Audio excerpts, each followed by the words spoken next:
Saudações, senhoras e senhores, aqui é Diogo Rafael Moreira do site controversiacatólica.com.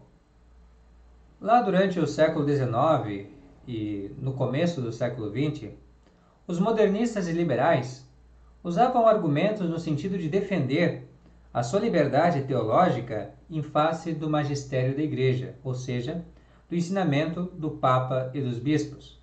Não só eles, também grupos de leigos, como jornalistas e outros autores católicos ditos também liberais, progressistas, modernistas, procuravam também resistir ao ensinamento do magistério do Papa Pio IX, Leão XIII, São Pio X.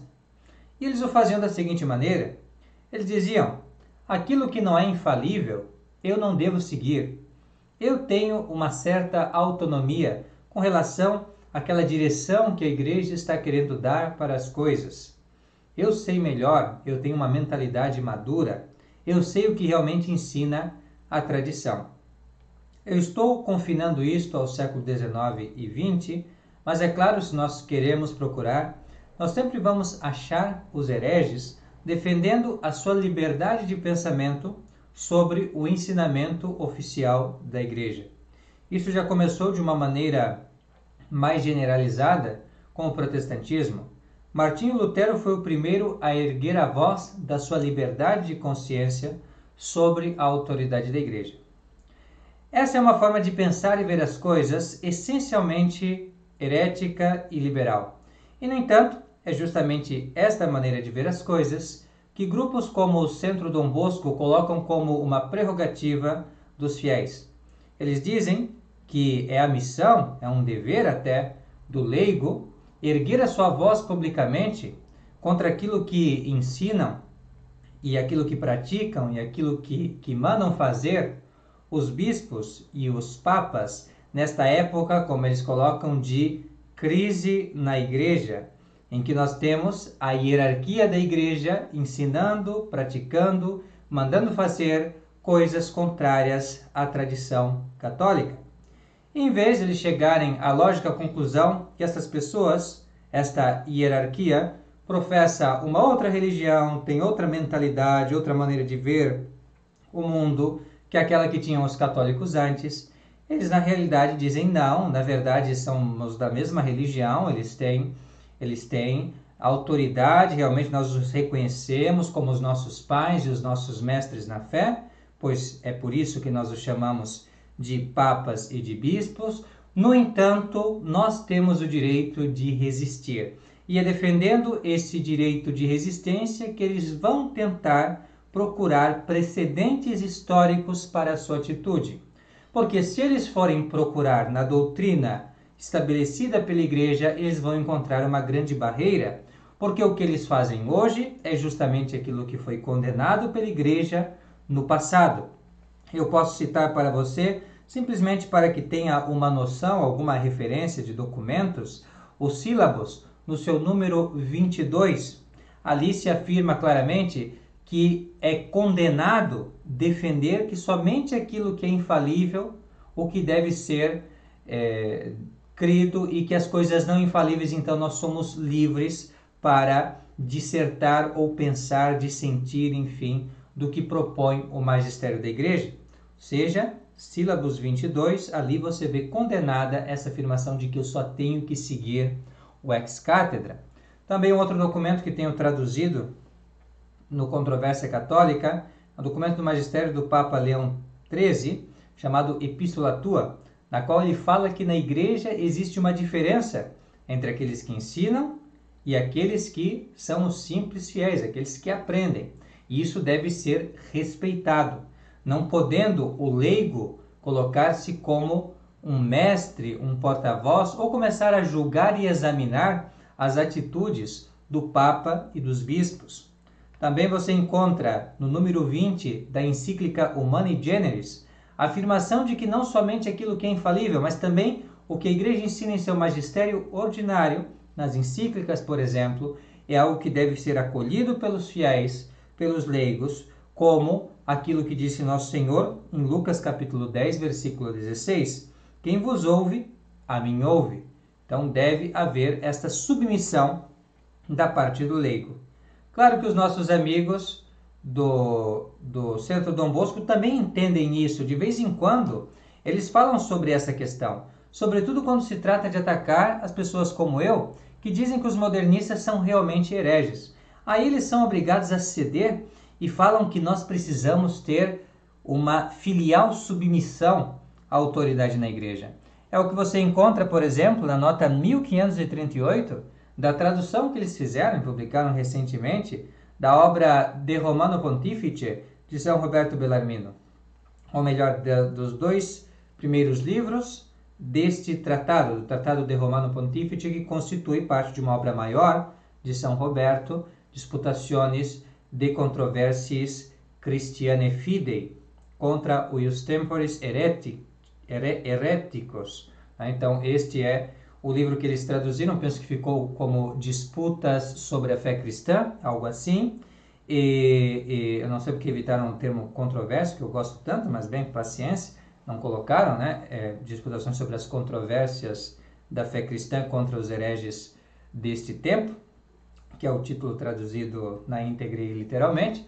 Mas bem, independentemente disso, nesta nota, que justamente comenta a passagem que São Roberto Bellarmino diz que um herege público deixa de ser papa, ali ele fala, por exemplo, em submissão, ele fala também que certas pessoas ficam procurando o escândalo da vez, esse hábito de ficar procurando o escândalo da vez, diz o revisor desta obra, e também uma parca vida espiritual leva então ao leigo a tentar julgar quem que é o Papa, quem que não é o Papa, todas essas coisas. Nós podemos dizer até melhor, né? O que é doutrina da igreja, o que não é doutrina da igreja, como, por exemplo, faz o pessoal do Centro Dom Bosco. Então, aqui o próprio Centro Dom Bosco revela a inconsistência do Centro Dom Bosco, que fica procurando naqueles que eles consideram seus pais e mestres na fé, né, os papas pós-conciliares e os bispos.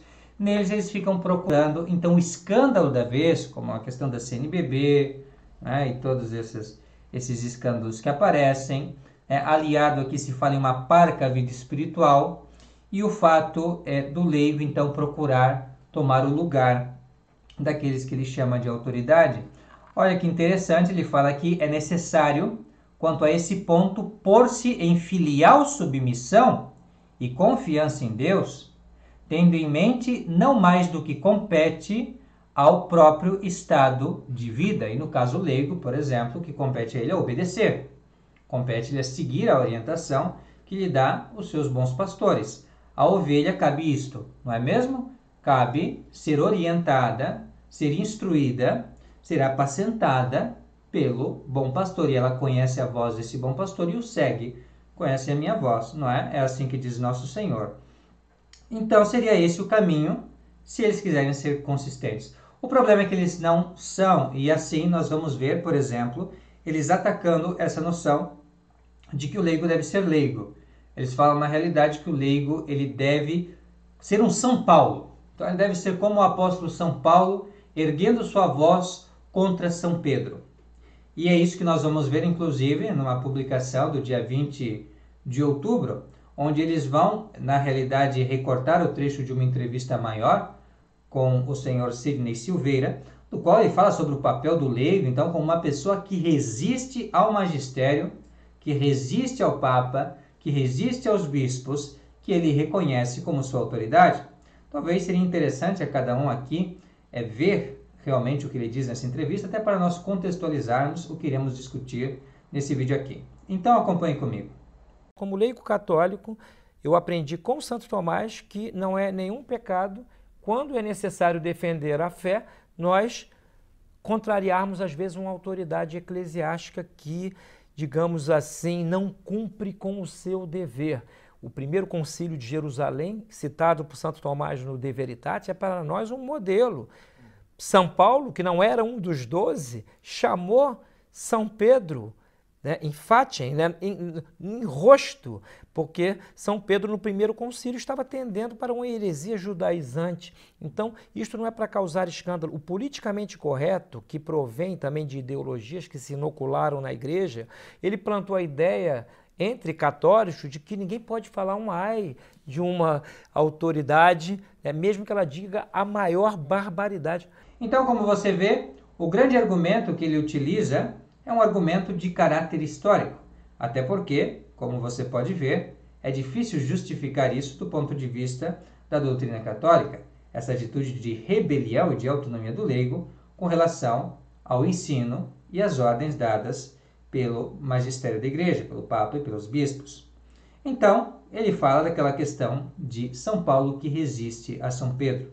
Essa passagem nós encontramos na Epístola aos Gálatas, capítulo 2, versículos de 11 a 14. Nela nós vamos encontrar, então, um incidente narrado pelo próprio São Paulo. Somente ali nós encontramos esta informação deste incidente, não aparece nos Atos dos Apóstolos, não sabemos exatamente quando isso acontece. Somos levados a presumir que se passou depois já do Concílio de Jerusalém, quando as coisas já tinham sido estabelecidas com relação à observância da lei judaica. Tinha sido estabelecido no Concílio de Jerusalém que os gentios eram deixados livres com relação às observâncias da lei. Eles não precisavam seguir, porque não tinham nela a sua salvação, mas em Jesus Cristo. Então, os gentios que se convertiam à fé não precisavam se circuncidar, não precisavam assistir às cerimônias judaicas, não precisavam praticar aquelas restrições alimentares que os judeus praticavam. Esse é o ensinamento que o próprio São Pedro promulgou e estabeleceu no Concílio de Jerusalém.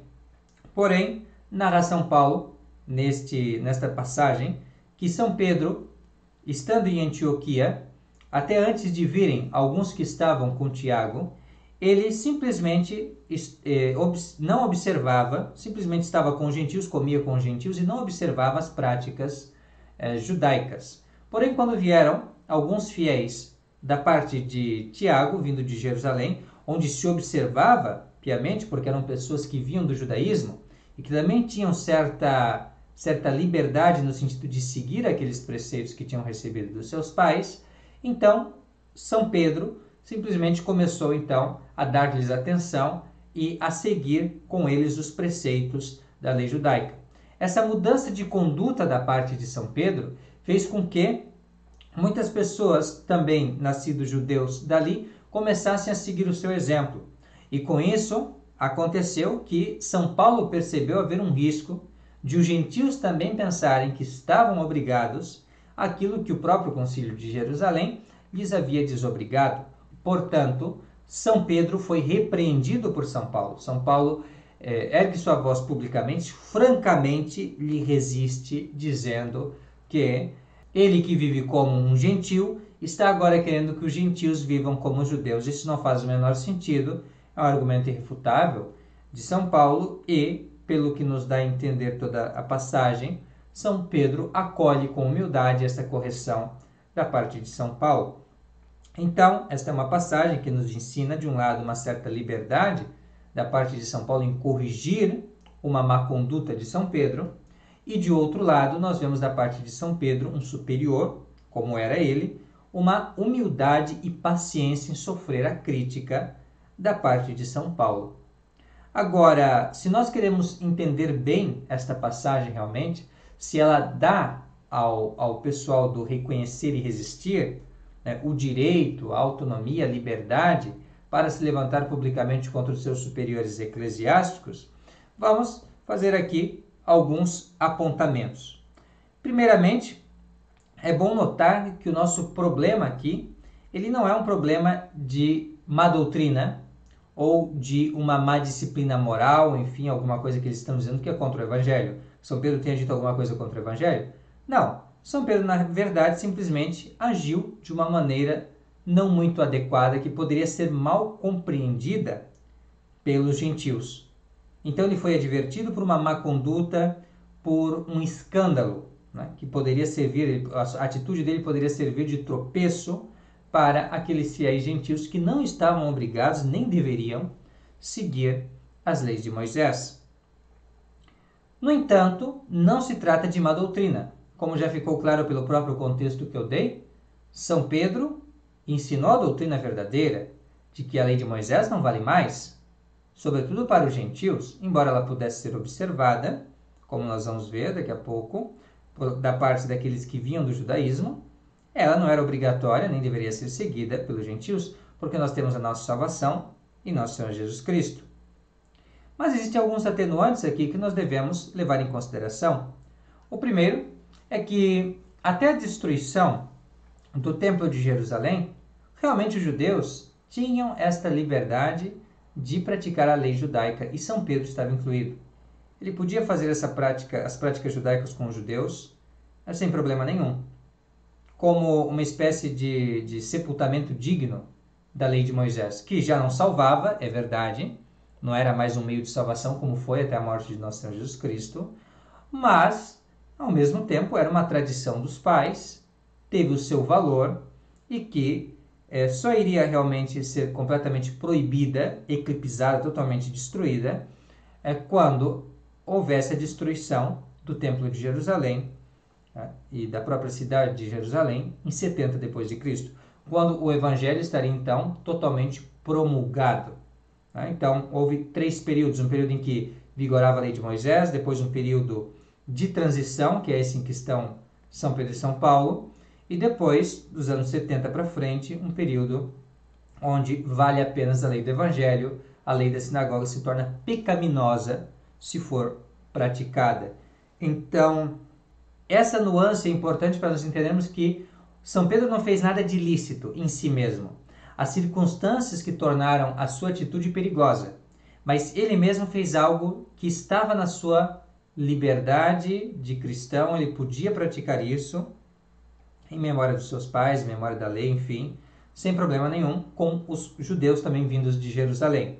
Um outro atenuante importante que mostra que o que São Pedro fez não é algo abominável, uma coisa absolutamente censurável em qualquer circunstância, é que São Pedro, ele era, sobretudo, como vai dizer São Paulo, em Gálatas capítulo 2, versículo 7, o apóstolo da circuncisão, ou seja, o apóstolo dos judeus, e enquanto que São Paulo era o apóstolo dos gentios. Então havia essa diferença entre os dois, não que São Pedro não fosse também dos gentios, né? mas ele principalmente se ocupava em matérias práticas com aqueles que se convertiam do judaísmo. Isso não só em Jerusalém, evidentemente, porque não era só ali que havia judeus, mas em todo o mundo, que era já muita gente. Então, São Pedro se ocupava mais dos judeus convertidos, e por isso ele deu essa atenção particular àqueles judeus. Então, há uma certa lógica no raciocínio de São Pedro, de dar mais atenção aos judeus. No entanto, qual é o problema? E aí São Paulo chama a atenção. São Pedro é a maior figura, é a quem nosso Senhor Jesus Cristo confiou uma jurisdição universal sobre toda a igreja. Então, ele deveria cuidar dos judeus, sim, mas sem negligenciar com os gentios, porque os gentios também tinham São Pedro como a referência, como a rocha, não é? Como o primeiro Papa. Então, isso mostra, na realidade, até honra o grande papel de São Pedro, a grande importância. Se São Pedro não fosse São Pedro, não teria tanto mal ele ter feito o que fez. Mas como ele era a grande referência na igreja, então São Paulo teve que intervir, porque as pessoas corriam o risco de todos imitarem a conduta de São Pedro, que é algo absolutamente normal entre os católicos, imitar o Papa, até nas coisas que ele faz, até na sua atitude, na sua conduta pessoal. Então, por isso que uma falha da parte de um superior como um Papa, por exemplo, é algo que deve ser repreendido, né? Sobretudo da parte de um irmão dele no episcopado, né? Num apóstolo, enfim, como é o caso de São Paulo. Então, algo muito expediente dá uma grande lição. Mas aqui, vamos lá, meus caros, vamos fazer as devidas distinções. São Pedro não era um herege, São Pedro não era um judaizante, São Pedro não era uma pessoa que estava fazendo proselitismo de judaizando, vamos judaizar. Não, ele estava agindo no seu direito, porém a circunstância sendo complexa, ele tomou uma atitude que foi imprudente. E nisso São Paulo lhe corrigiu. Então isso é importante dizer. Aqueles que querem entender a questão dos 3 períodos, eu sugiro a leitura da Suma Teológica de São Tomás, da primeira parte, da segunda parte, que toca justamente neste ponto, questão 103, artigo 4, a resposta à primeira objeção. Então, ali você vai entender toda essa questão dos períodos e do fato de haver licitude em observar a lei de Moisés se você era nascido judeu e se converteu ao cristianismo. Inclusive, o próprio São Paulo fez isso. A São Tito, que era gentil, realmente ele não circuncidou. E ele fez questão de não circuncidá-lo, porque ele não era judeu. Mas no caso de São Timóteo, que vinha de mãe judia, ele mesmo circuncidou. Então, mostrando que mesmo depois da morte de Jesus Cristo, ainda era possível praticar as cerimônias, as coisas prescritas pela lei judaica, inclusive a dieta própria dos judeus, as práticas dos judeus, sem pecado mortal. Então, o que São Pedro fez não foi algo grave, não foi algo contra a fé. Isso é muito importante salientar. Nem foi um pecado grave contra a caridade. Na realidade, é até possível, entendendo todo esse contexto que eu estou colocando, entender que São Pedro agiu completamente de boa mente, completamente isento de culpa no que ele fez, né? Havendo só a complexidade das circunstâncias que acabaria ofendendo algum lado. Ou os gentios se sentiriam ofendidos, ou os judeus se sentiriam ofendidos. Mas algumas coisas, meus caros, nós já podemos deixar assim estabelecidas. Então, existe uma diferença entre escandalizar-se, né, como é o caso, né, um escândalo com um papa, por exemplo, que não vive de uma maneira digna das doutrinas que ele professa, que não corresponde, né, aos seus atos com as suas crenças. Então, haver um papa mau nesse sentido, certo? De moralidade até, nesses casos, de uma má conduta. E heresia. Heresia é outra coisa. Então, heresia é quando esse papa não acredita nas doutrinas da igreja. Aí você tem uma outra coisa. Agora, isso não tem nada a ver com o que São Pedro fez. São Pedro não falou nada contra a doutrina da igreja, não atacou a tradição da igreja de maneira alguma. Ele mesmo era a própria voz dessa tradição, da verdade católica. Então, realmente não temos da parte de São Pedro esse tipo de heterodoxia, né? Como alguns hereges no passado tinham dito. Ou então um pecado tal, né, que fosse gravíssimo, não é bem assim. Aí a questão da correção fraterna. Então, a correção fraterna feita por São Paulo não é equivalente à desobediência de uma ordem dada por São Pedro, porque São Pedro mesmo tinha o mesmo pensamento de São Paulo. O problema foi que São Pedro não estava procedendo de acordo com os princípios que ele mesmo reconhecia, né? Ao menos em uma matéria complexa como essa, ele acabou, né, permitindo, deixando como que uma brecha para um mal entendido da parte dos gentios. Então, de uma maneira indireta, de uma maneira que até é compreensível, a falta de São Pedro, porém, que teria consequências concretas ruins. Então, o que São Paulo fez foi uma correção fraterna. São Paulo não questionava os ensinamentos de São Pedro. São Paulo não tinha isso, senão como a própria voz do Espírito Santo, como quando falou São Pedro no Concílio de Jerusalém, em Atos 15. Aí nós vemos São Paulo, com os demais, ir levando essa doutrina de São Pedro para as igrejas em Antioquia e em todos os lugares que tinham recebido a fé cristã. E por isso que quando nós vamos para os comentadores, se vocês não quiserem acreditar no que nós estamos dizendo aqui na nossa interpretação, entre aspas, basta ir aos comentadores autorizados pela igreja. Nós citamos aqui alguns, nós vamos colocar à disposição depois para aqueles que desejarem, né, que falam justamente o que nós dissemos. Por exemplo, o padre Bernard Orchard, OSB, que é um comentador do século XX, que escreveu um comentário a toda a Sagrada Escritura em inglês, ele vai dizer que Paulo censurou Pedro não por um erro doutrinário, mas por não se manter firme no princípio que ele reconhece. O princípio de que os gentios não são obrigados à prática dos preceitos antigos da religião judaica. Então, esse era o princípio que São Pedro reconhecia, que São Paulo reconhecia, mas ele não ficou firme em uma matéria de ação, né, onde ele deveria ter aplicado este princípio, né? Então, é esse o problema. Depois nós vamos ver também Monsenhor Richard Challoner vai dizer a mesma coisa, dirá que foi uma certa imprudência da parte de São Pedro, não foi um pecado contra a fé, um erro doutrinal. Cornélius a Lápide vai dizer a mesma coisa. São Pedro, ele não agiu mal, entendendo que não queria ofender os judeus e que era um apóstolo mais bem dos judeus do que dos gentios. Porém, somente em parte podemos livrar São Pedro de um erro aí. Por quê? Porque ele era o príncipe dos apóstolos. E foi em atenção disso que São Paulo corrigiu, porque os gentios também estavam sob o seu pastoreio universal. Ele também recebeu o cuidado, né, daqueles que eram gentios. Então ele deveria ter dado atenção aos judeus sem negligenciar os gentios, sem gerar uma ocasião, né, de queda para os gentios. Então é isso que observa o grande comentador, talvez o maior comentador da Sagrada Escritura de todos os tempos, Cornélius a Lápide. Além dele, nós temos, veja só, São Roberto Bellarmino. O Centro Dom Bosco publicou recentemente, nós sabemos, uma parte da obra Disputaciones de Controversias de São Roberto Bellarmino. Publicou, salvo engano meu, dois livros do Tratado de São Roberto sobre o Sumo Pontífice.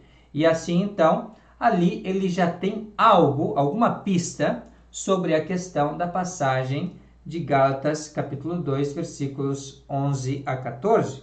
Ali São Roberto Bellarmino deixa claríssimo que o que São Pedro fez não foi um erro de pregação, mas foi simplesmente um erro de conduta.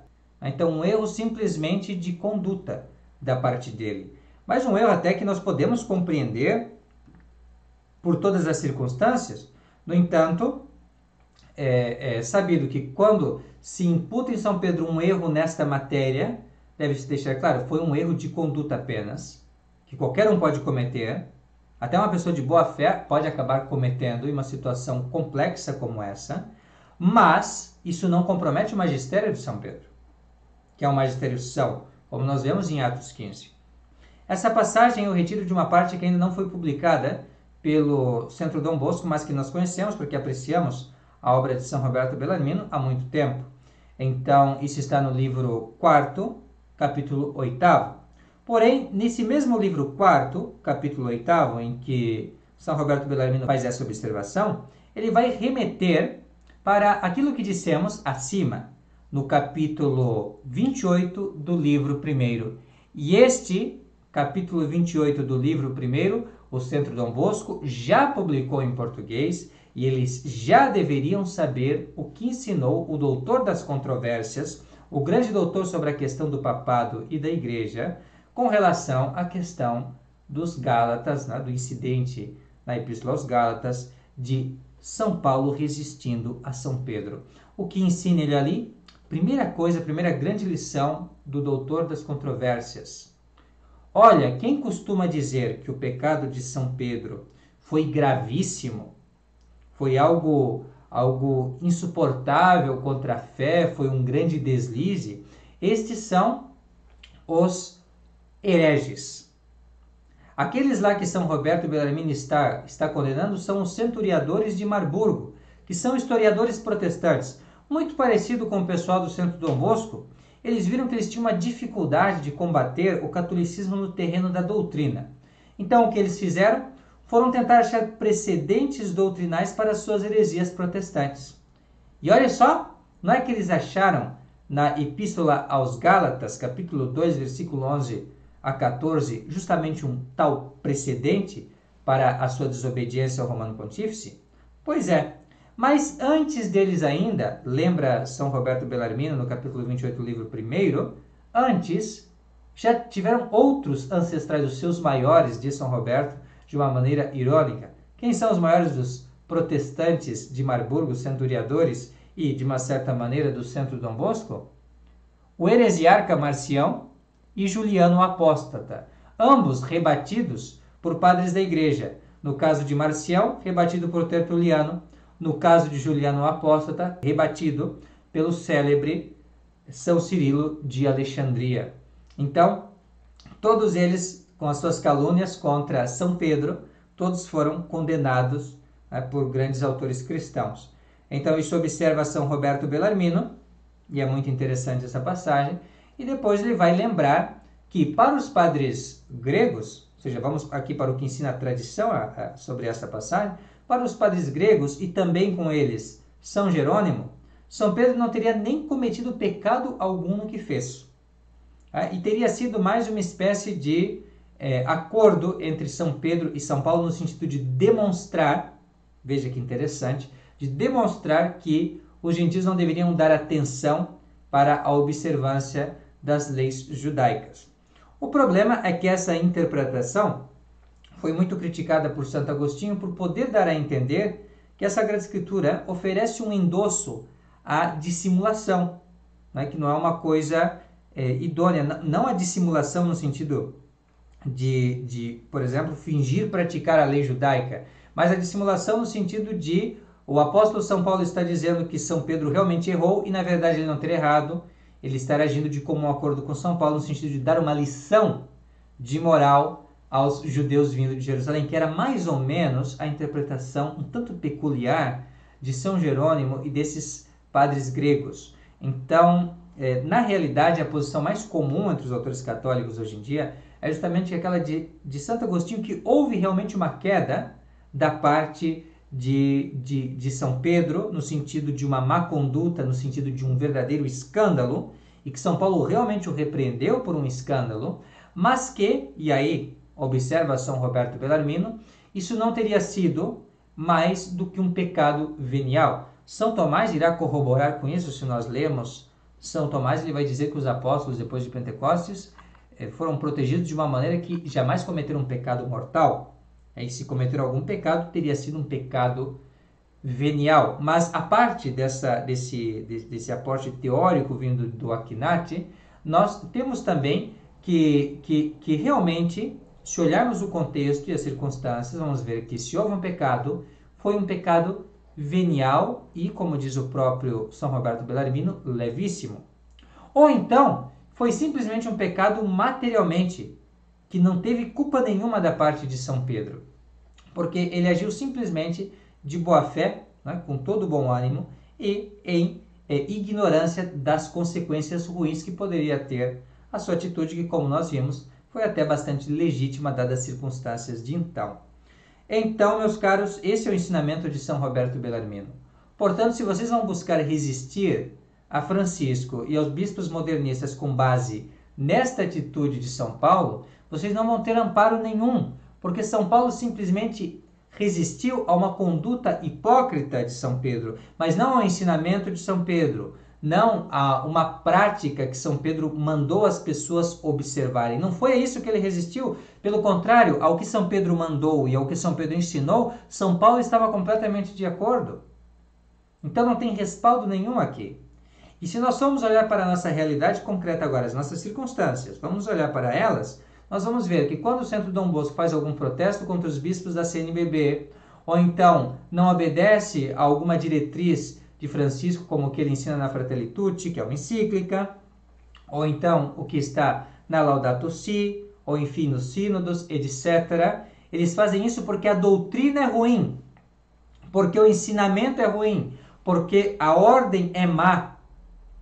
Então este é o problema, o grande problema é este, é que não conseguem identificar nos atos de Francisco e nos atos dos outros bispos modernistas a voz do bom pastor. Eles não conseguem ouvir realmente o ensinamento são, mas vêm realmente heresias, vêm imoralidades, vêm problemas. Então, por exemplo, vamos só falar de alguns ensinamentos de Bergoglio, certo? E práticas dele que não condizem com a fé católica e que são objeto, né, da resistência dessa gente, que não tem nada a ver com a resistência de São Paulo. Então, por exemplo, Bergoglio diz que outras religiões, ou mesmo nenhuma, levam para o céu. Então, isso é um grande problema, porque uma pessoa católica entende que somente a Igreja Católica leva para o céu. Foi por isso que Nosso Senhor a estabeleceu e instituiu, para ser um meio de salvação universal para os homens. Depois ensina ele que todas as tradições são boas, exceto uma. A católica? A tradição católica é um problema que cheira a rigidez e a museu. Eu aqui estou apenas sintetizando um conjunto de declarações facilmente acessíveis, qualquer pessoa pode procurar essas declarações aí na internet ou até já se deparou com elas. Se é uma pessoa que segue o Centro Dom Bosco, com certeza tem fartos exemplos nesse sentido. Né? Não precisarei ficar aqui. Aliás, os próprios vídeos do Controvérsia Católica se acham muitos exemplos nesse sentido, dessas opiniões de Bergoglio. Então, cheira a rigidez e a museu, a tradição católica. A tradição dos índios, a tradição dos budistas, a tradição dos muçulmanos, ela é respeitável, é algo venerável, é algo que merece nossa consideração. Mas a tradição católica, a missa tridentina, essas coisas, isso é algo que a gente deve deixar realmente para o passado e devemos esquecer dessas coisas. Depois, um outro ensinamento, que uma fraternidade universal consiste no cuidado do planeta Terra, cuidado do meio ambiente, que consiste também talvez numa espécie de culto, né, a esse meio ambiente na forma de uma deusa Gaia ou então de uma Pachamama, algo assim, né, e que isso não tem nada a ver, essa fraternidade universal, com a conversão das nações ao Evangelho de Jesus Cristo. Não, isto aí já não é aceito. Então o problema é esse, existe uma verdadeira discordância, né, entre o que nós acreditamos e o que Francisco realmente acredita. Não se trata de ele ser hipócrita, ele é consistente, ele realmente acredita nessas coisas, está propondo essas coisas para a igreja, e as pessoas que o têm realmente como um pastor seguem o que ele está dizendo, porque agem como verdadeiras ovelhas, e aqueles que já têm um pouco mais de entendimento da fé católica começam a perceber que não é a voz do bom pastor, mas é a voz de um lobo, e começam a ver no que ele está dizendo a voz não de Jesus Cristo, mas a voz de vários heresiarcas e hereges e incrédulos do passado. E esse é o grande problema com Francisco. É um problema realmente doutrinal, é diferente do caso de São Pedro, que era um problema meramente moral de escândalo, não é um problema de conduta, meramente da conduta individual de São Pedro. Nós não estamos criticando aqui a conduta de Francisco, que ele se envolve em abusos sexuais ou coisas assim. Não se trata disso. Se trata do que ele realmente ensina, do que ele realmente manda.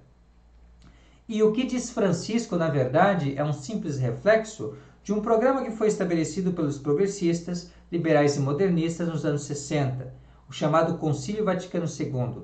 E é ali que nós encontramos todas essas heresias já bem expostas. Né? Nós vemos heresias sobre a igreja, heresias sobre as seitas, heresias sobre qual que seria a boa ordenamento do Estado, não é? E assim também a situação do homem moderno, etc, etc. Ali você tem toda a raiz do problema, no próprio Vaticano II. Então é aí que os conservadores e os tradicionalistas veem o objeto da sua resistência. Qual é o problema? Não se pode resistir ao ensinamento ordinário da igreja. Se você é um leigo e age dessa maneira, se você reconhece como autoridade, como vindo da autoridade da igreja, você está agindo contra o que é a doutrina tradicional da igreja, porque a doutrina tradicional da igreja diz que o magistério ordinário deve ser seguido. Então, ou você está diante do magistério ordinário e você é um liberal perante esse magistério ordinário, está condenado pelos sílabos, pela Epístola Tua, pelo Humani Generis e mais por um monte, dezenas de documentos do magistério pré-vaticano II, ou então o que você tem diante dos seus olhos não é o magistério da igreja, mas é uma fraude, é uma seita modernista satânica. E é esse o ponto. Então o grande ponto é esse, que nós, olhando as heresias de Francisco do Vaticano II, nós não devemos nos inspirar no que fez São Paulo diante de uma má conduta de São Pedro. Ou seja, Gálatas, ali o que está em Gálatas, capítulo 2, versículo de 11 a 14. Mas devemos nos inspirar no que disse São Paulo no capítulo anterior, em Gálatas, capítulo 1, versículo de 8 a 9, onde o apóstolo diz o seguinte: mas ainda quando nós mesmos ou um anjo do céu vos anuncie um evangelho diferente do que nós vos temos anunciado, seja anátema, assim como já vos dissemos, agora de novo também vô-lo digo, se algum vos anunciar um evangelho diferente daquele que recebestes, seja anátema. O problema é que Francisco anunciou um evangelho diferente do que ensinava São Pio X, Leão XIII, Pio IX, Gregório XVI, Pio VII, Pio VI, etc., todos os grandes papas do passado, ele ensina um evangelho diferente. Este é o problema. O problema é a doutrina. Então, se a doutrina de Francisco não é a doutrina da igreja, se ele não é um pastor e um mestre na fé, mas é o contrário, ele age em sentido contrário, se ele não é um bom pastor e representante de Cristo, mas é um representante da heresia, ele age como um lobo que destrói, arruína com a fé das pessoas que o seguem, que depositam sua confiança no que ele está ensinando, então é evidente, não se trata do vigário de Jesus Cristo, se trata de um anátema, de um excomungado pelo seu próprio juízo herético. E é isto que São Roberto Bellarmino ensina em De Romano Pontifice, livro 2, capítulo 30, onde existe uma nota infeliz do Centro Dom Bosco, dizendo que essa doutrina de Bellarmino nós devemos rejeitar, mas é a única que nós devemos aceitar, essa de São Roberto Bellarmino, porque a doutrina deles da resistência é uma furada. Ela consiste em defender um liberalismo leigo. Um liberalismo porque os leigos estão imitando o que os modernistas fizeram. Os modernistas tinham o magistério da igreja perante eles e diziam, se não é infalível, não vou seguir. Tinham diante dele as diretrizes da igreja, do combate ao modernismo, ao liberalismo, eles diziam, não, isto não é para nós, eu vou resistir como São Paulo resistiu a São Pedro. Essa é a mesma atitude liberal. Os modernistas de ontem agem igual os tradicionalistas ditos conservadores de hoje. O Centro Dom Bosco age como agiam os liberais e eles querem condenar os liberais de hoje, agindo como os liberais de ontem. Isso não faz o menor sentido. Isso não tem lógica, isso é um absurdo completo absurdo, uma completa falta de consequência, de coerência lógica, de honestidade intelectual. Falam tanto nisso, cadê a honestidade intelectual? Cadê a consistência? Por que viver em um regime de exceção e não ser simplesmente católicos? Por que não tirar as devidas conclusões? Então, se o problema de vocês é meramente um problema da conduta de Francisco não ser boa, então o que há de errado na conduta dele? Podem falar. Não é? Vocês têm essa liberdade, como dizem, essa liberdade cristã. Mas se o problema é a doutrina, o que vocês fazem na religião dele? Afinal de contas, se não se identificam com a doutrina dele, por que vocês o chamam de Papa, ou seja, o seu mestre na fé e nos bons costumes, se ele não é nada disso para vocês? E os bispos as mesmas coisas para os bispos. Se eles não servem de guias, realmente, ali ordinários na diocese, para que serve esse bispo, afinal de contas? Só para dizer que é seu, mas para não seguir nada do que ele diz, quer dizer, ou seja, para contradizer o que mandou nosso Senhor Jesus Cristo, para dizer que sou católico externamente, mas não ser realmente católico, porque eu não aceito aquilo que disse nosso Senhor, quem vos ouve a mim ouve? Entende? É uma atitude impossível. Então, é fato. Trata-se, essa crise de que eles falam, trata-se da instalação de uma outra religião. Uma religião que católico nenhum tem que seguir. Eles estão certos nesse ponto. Mas o problema é que esta religião ela tem que ser completamente rejeitada, inclusive naqueles que a propõem, sem os quais não existiria essa falsa religião. Ou seja, os modernistas têm que ser condenados e rejeitados por nós. Nós temos que ver, nós que, como ovelhas, identificamos a voz do bom pastor, sabemos que a voz deles não é do bom pastor, eles trazem um outro evangelho, que eles realmente são lobos. Então temos que fugir deles, sair deles, porque o redil deles, na verdade, isto ali é uma alcateia.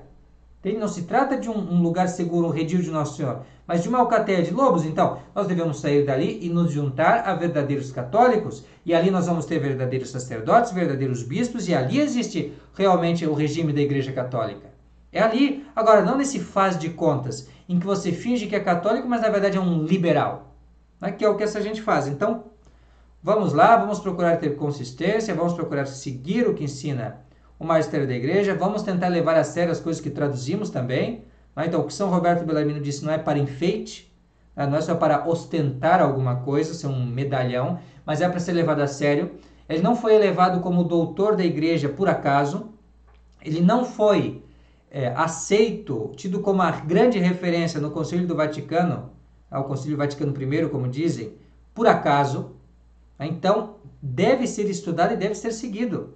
Fazer essas notinhas de rodapé infelizes, né? E, sobretudo, fazer um trabalho que não condiz com a atitude de um verdadeiro católico tradicional é um tiro no pé. Vocês estão colocando em descrédito a própria obra, o próprio apostolado. Então, por favor, levem as coisas mais a sério e procurem realmente conformar-se ao Evangelho de Jesus Cristo. Isto aqui, sim, é uma correção fraterna diante de uma má conduta de pessoas que sei que estão agindo, ou estão procurando agir, ao menos, pelo que parece, de boa fé. Então, se eles realmente têm boa fé, eu acredito que, assim como São Pedro, vão imitá-los, vão ter esta boa índole de aceitar com humildade e com paciência o que digo aqui. Agora, nós saberemos muito claramente se eles realmente querem ser católicos ou não. Porque, em não dando ouvidos a estas coisas, que vêm realmente do magistério da igreja e dos grandes doutores da igreja, eles mostram não levar a peito realmente o ser católico tradicional, ser um católico de verdade, mas apenas querem parecer ser católicos. Isto é uma coisa muito ruim. Já dizia Santo Inácio de Antioquia, é melhor ser cristão sem o dizer do que dizê-lo sem o ser. Então, muita atenção, meus caros, a isso. Que Deus abençoe todos vocês. Um forte abraço, fiquem com Deus. Até a próxima. Tchau, tchau. Salve Maria.